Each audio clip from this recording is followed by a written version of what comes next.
What's up guys, this is Kaiwan and today I'm going to show you guys how you can replace your sky in Photoshop under 1 minute.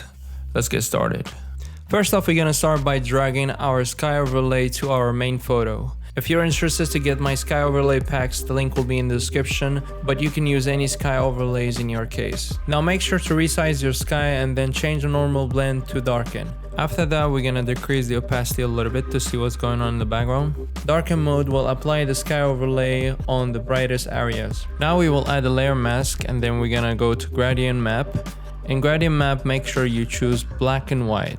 Then we're gonna slowly shift this light from the bottom to the top, and this will smoothly blend the sky overlay.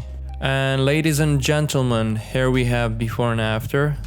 But you can always be creative with it. You can blend the colors together. You can maybe add a preset pack at the end.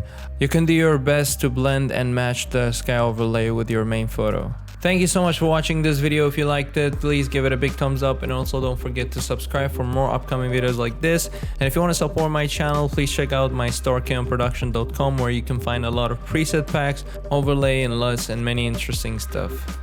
See you in the next one.